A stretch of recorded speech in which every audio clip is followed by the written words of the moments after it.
Mr. Speaker, I rise this morning in defense of Governor Gavin Newsom, who recently defied his own idiotic COVID edicts as he partied at one of the few restaurants that's not yet been forced out of business.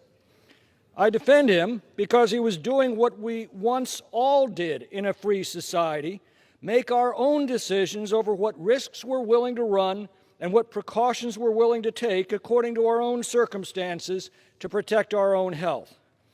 Yes, COVID is a nasty bug, and 250,000 Americans have died while having it. But this isn't the bubonic plague. The CDC's best estimate is that if you're under 49, your chance for surviving COVID, if you get it, is 99.92%. Even if you're over 70, you have a 94.6% rate of recovery. 40% who get it don't even know they have it. And yet we've allowed our officials to ruin our quality of life over it, destroying countless businesses, throwing tens of millions into unemployment, robbing our children of their educations, and shredding our most cherished rights as Americans. Governor Newsom's night of partying should be a wake-up call for every American. Every time we step outside our homes, the risks that we face multiply.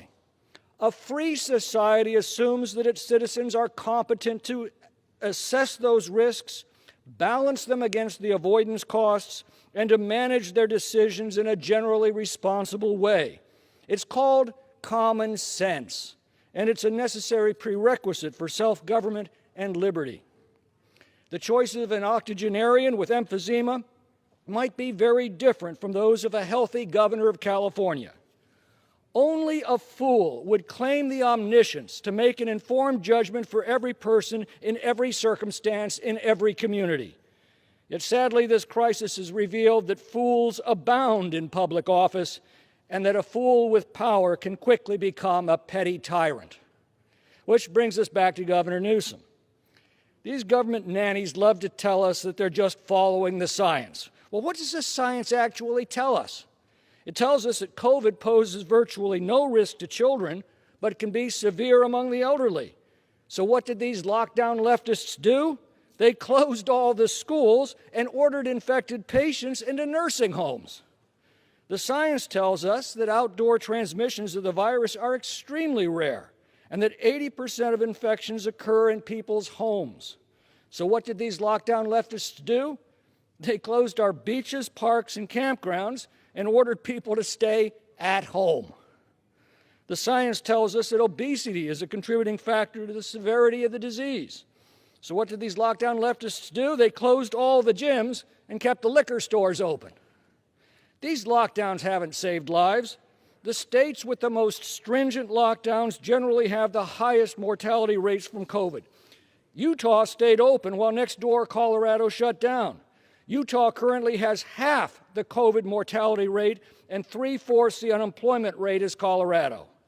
But the lockdowns have cost countless lives, from suicides, drug and alcohol abuse, domestic violence, and deferred health screenings and treatments.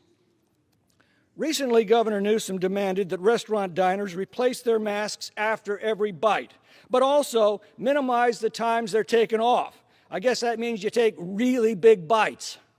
Thanksgiving dinners are allowed in California, but only when they're held outside, guests are seated 6 feet apart, and they last no more than 2 hours. Now, it's all right to use the bathroom, but only if it's frequently sanitized. Otherwise, presumably, you'll just have to use the bushes. And for God's sake, no singing. I've wondered how much longer the American people are going to tolerate this nonsense. So let us not criticize Governor Newsom. Perhaps he's just offered us all deliverance from his own folly. Nor should we criticize the California legislators who ignored travel and quarantine restrictions to junket in Hawaii. Nor should we ridicule Speaker Pelosi for choosing not to wear a mask in a hair salon that was forced to close for the rest of us. Good for them. They're demonstrating by their actions the freedom that every American citizen needs to reclaim from these very same people. The governor should make his own decisions about running his own life. I only ask that he and his ilk would stop telling the rest of us how to run ours. I yield back. Hi, my name is Samantha, and I'm the community manager for the Western Journal. We've really enjoyed recording WJ Live these last few weeks, and we have some exciting news. We are now on Apple Podcasts, but we need to ask you a favor. In order to equip even more listeners with the truth and fight against big tech, we need to get more subscribers and reviews. So please, go find WJ Live on Apple Podcasts. Make sure to hit that subscribe button and leave a 5-star review. Oh, and tell them you want to see more of me on the podcast.